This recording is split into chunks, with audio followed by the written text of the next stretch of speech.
viimased 15 aastat. Ettekande ma olen teinud statistika põhjal, ehk et võtsin välja tuuleenergia tootmise statistika ja mida see tähendab siis meie energiavõrgule. Ja osalt olen kasutanud ka siis Rein Oidrami väiteid, tema on siis Tallinna Tehnikaülikooli emeriitdotsent peaks olema. Hetkel on väga vana, aga tema on väga palju teinud artikleid ja teadustöid siis põlevkivienergeetika ja tuuleturbiinide kokkusobimisega. Et ma lihtsalt toon välja mõned infokillutused, mis ma olen sealt teada saanud. Mis on siis tuulikute tegelik kasutegur? Et kasuteguri all ma mõtlen seda, et kui palju nad oma võimsusest reaalselt aasta jooksul toodavad. Et hetkel väikeste tuulikutena kuskil 20–25%, nüüd tuuliku laba pikkuse suurendamisega siis saadakse ka see parem efektiivsus, aga väidetakse, et meretuulepargid saavutavad kuni 50% efektiivsust, aga nüüd mõelge, mis see rootori diameeter on, üle 300 meetrit. Tipukorgus 350 meetrit merepinnast, see on ikka päris meeletu tuulik. Et maismaatuulikud, mis hetkel Eestis on 1,5–3 megasid ja nende kasutegur jääb kuskil 20–28% vahele, kõik sõltub siis ilmastikust. Kui me vaatleme mingit ajaperioodi, näiteks eelmist aastat, siis üle-eelmine aasta võib olla erinev. See aasta võib olla erinev, umbkaudu 20% võib isegi olla see üldtoodangute vahe. Kuus ja aasta. Võtsin siis kokku, kuna see väike vale rida jäänud, et eelmise aasta andmed võtsin kokku, mida siis reaalselt tuulikud on tootnud. Eestis on hetkel 590 megavatti tuulikuid installeeritud võimsust, mis reaalselt toodab.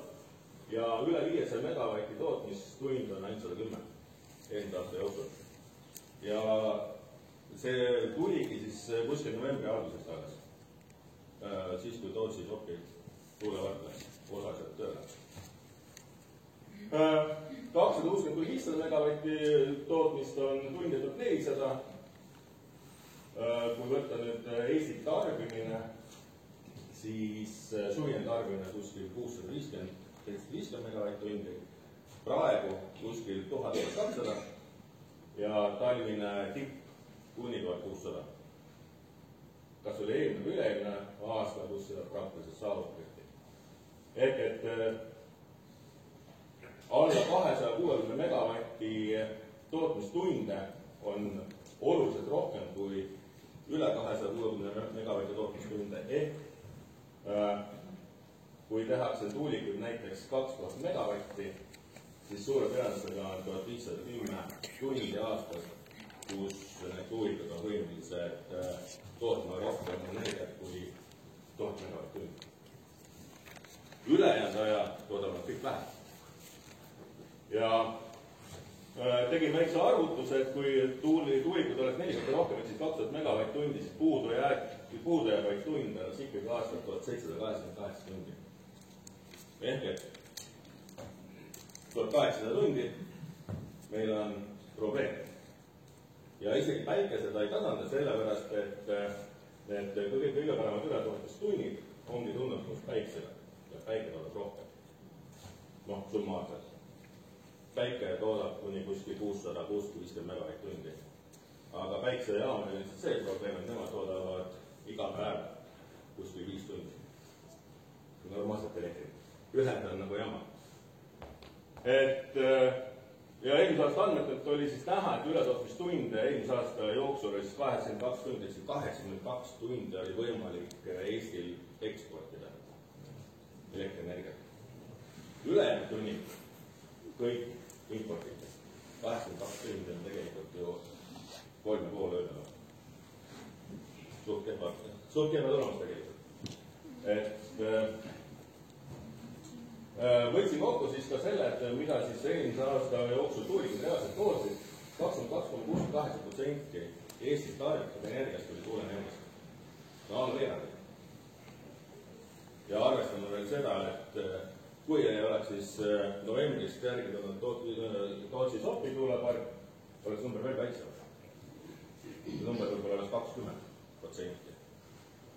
Ja päikesepaneelid andsid siis 19,04%. Päikesepaneelide installeeritud võimsus on suurem kui tuulevõimsus, 800 megavatt-tundi. Aga reaalne efektiivsus paneelidest aasta lõikes on ainult 13,57% ja tuulikutest on siis hetkel 28%. Ja need protsendid on siis kõik enamad toodetud nendest väikestest tuulikutest, et Tootsi-Sopi tuulepark on väga tugevalt mõjutama seda, sellepärast, et sinna pandi ju korralikud ventilaatorid. Ja nagu ma olen vaadanud ja kuulnud erinevatest allikatest, siis on isegi päris 70 kilomeetri kaugusel on probleem majas, kui tuul puhub just Tootsi-Sopi tuulepargi poolt, just elumaja poole. Ja põhiprobleem seal ei ole tegelikult võib-olla ka heli, vaid on üldvibratsioonid. Et mida siis väidetakse meile, mida tuuleenergia meile annab? Et säästab loodust. Minu arvates kõige esmane oht on lindudele, sellepärast, et linnud ei oska arvestada, et mingi ventilaator töötab. Kui me vaatame USA kogemust, siis tegelikult seal on väga palju korteid surma saanud just tuulikute pärast.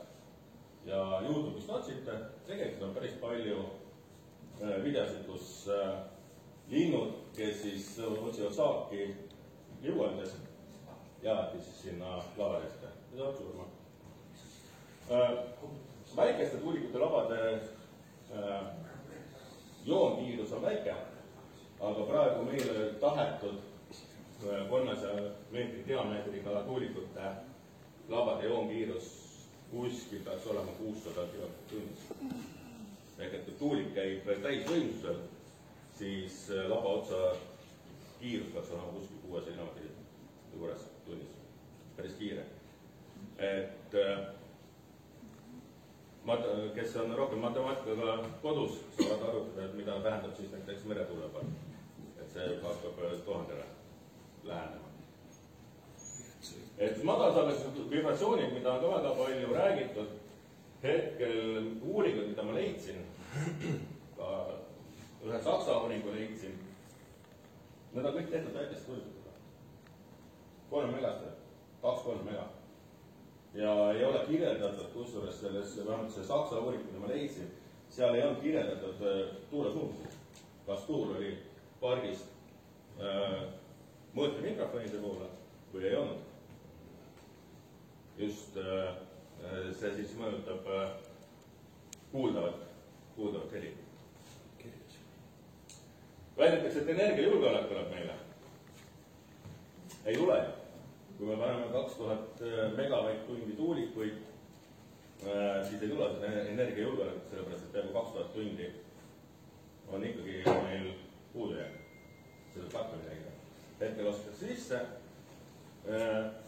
Tänasel päeval on meil üks ühendus maas, Estlink 2, mis on 650 megavatti. Loodame siis, et enne 7. veebruarit Estlink 1 ei lähe maha. Aga noh, päris puidu lähti läheb. Ma ei ole nüüd idanaabri sõber, aga mõnes mõttes ma isegi olen mõelnud, et päris puidu läheks maha. Et siis vähemalt näeksid kõik, millega tegu on meil siin Eestis. Et jah, välisühendused hetkel on meil ainult Estlink 1 ja Läti ühendus. Probleem, mis on Läti ühendusega, on see, et seal ei ole ka energiatootmisvõimekus. Et terve Baltimaa on üles ehitatud tuule peale.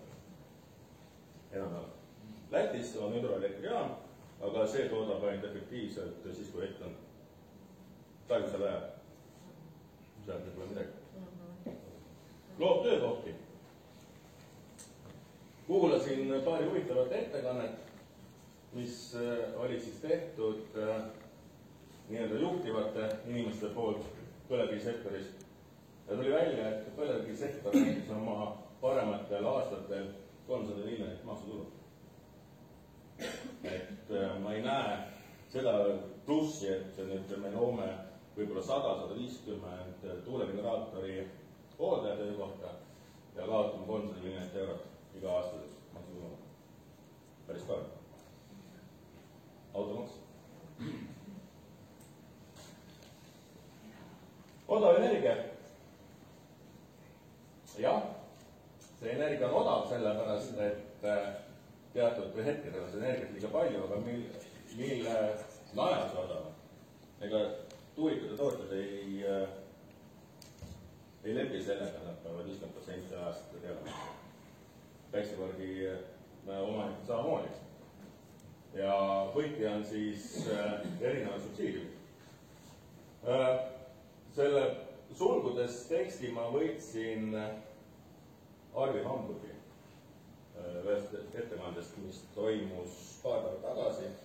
Postimees kandis seda üles, oli parempoolsed mingi majandusfoorum. Ja tema oli välja, et meretuulikute dotatsioon peaks olema 65 eurot megavatt-tund 20 aastat järjest. Ja maatuulikute 20 eurot megavatt-tund 12 aastat järjest. Hetkel dotatsiooni üldmaht 2,2 miljonit. Iga Eesti inimene maksab järgmine aasta vastsündidest kuni Raugani 1100 eurot. Mina ei taha vastu.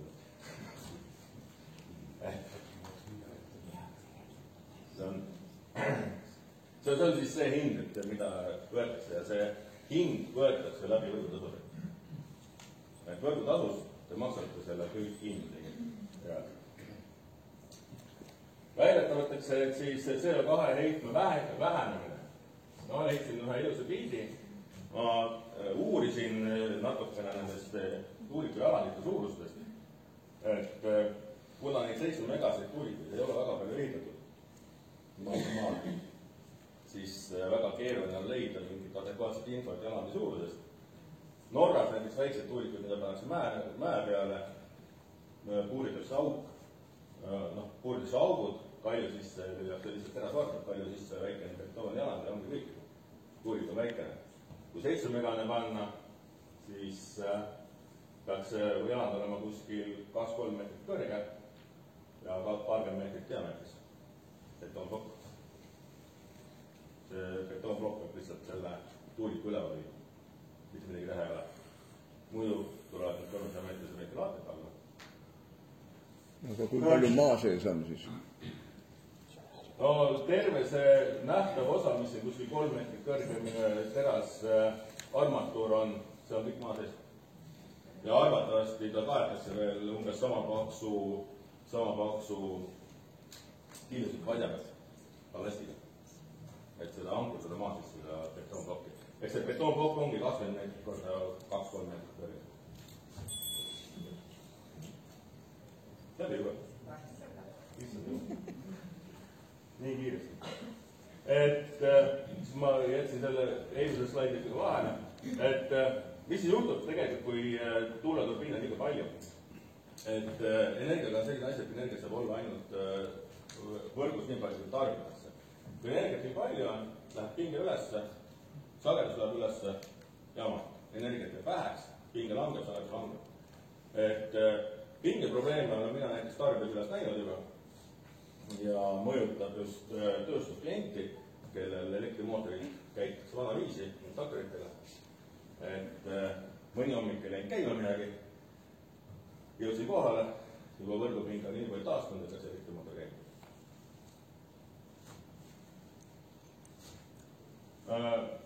Hetkel siis on ka see probleem, et kuhu me suuname ülejäänud energia, meil ei ole varsti kuhugi suunata.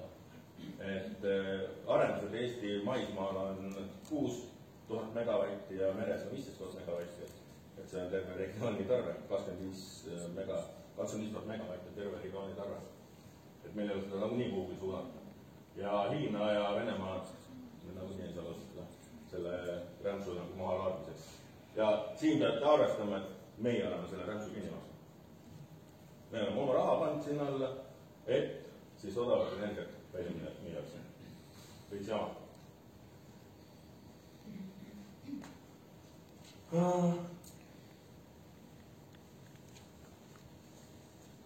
jah, et see kõik kulmineerub võrgu stabiilsusesse, ehk et odav energia on odav, aga võrgutasudena maksame topelt peale.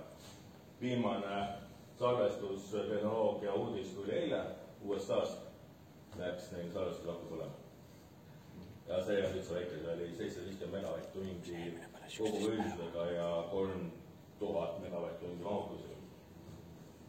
Et mida siis pakutakse välja, ongi need igasugused salvestustehnoloogiad, Eestis Kiisale tehakse autopank, mille 1 kilovatt-tunni eest maksame 500 eurot kilovatt-tund, kokku 200 miljoni alla. Ja akude eluiga on piiratud. 10 aastat on nagu magusaeg, peale seda nad töötavad samamoodi, mahutavus langeb, efektiivsus langeb. Reaalselt, et kui panna 2000 megavatti tuulikuid, akudega ei katta seda ära. Et akusalvestusega mingil juhul seda päikese tuuleenergiat ei kata ja selle kohta on olemas ka Tartu Postimehes artikkel, kus siis faktikontrollija kontrollis fakti üks, et võimatu. Gaasijaamad.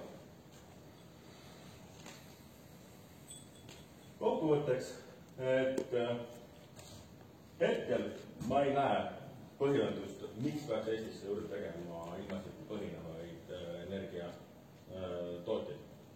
Tegelikult Eesti võrk on seda piisavalt täis. Pigem on Eestis vaja seda, et oleks stabiilsed juhituvad energiatootmised, eriti kui võtta energiajulgeolekut, see tooraine peaks olema meie enda tooraine. Me ei tohi ennast siduda jälle selle Saksamaa idee külge, et teeme gaasijaama. Maagaas on CH4, seal on ka CO nii-öelda sees, aga kust tuleb toore tuleb väljastust Eestis. Meil kaob ära energiajulgeolek. Et natukene räägin juurde korraks paari minutit kasuteguritest, mida ma kiiresti vaatasin. Et tegelikult Eestis, Rein Oidlani ühes töös, Eestis põlevkivi erikulu langes kuni 2007. aastani. Sellepärast, et tehti katlaid ümber, pandi uued keevkihtkatlad ja kui oleks selle tehnoloogilise uuendusega edasi mindud ja ei oleks tehtud neid tuuleparke, päikseparke, siis oleks langenud põlevkivi erikulu 1,4 tonni, 1 tonni megavatt-tunni kohta. Ja CO2 heide reaalselt oleks ka langenud, hetkel CO2 heide tõuseb. Kui põlevkivijaamaga üritatakse siis stabiliseerida seda jama, mida tekitatakse, reaalselt CO2 heide põlevkivijaamas tõuseb. Ja, suur tänu sulle.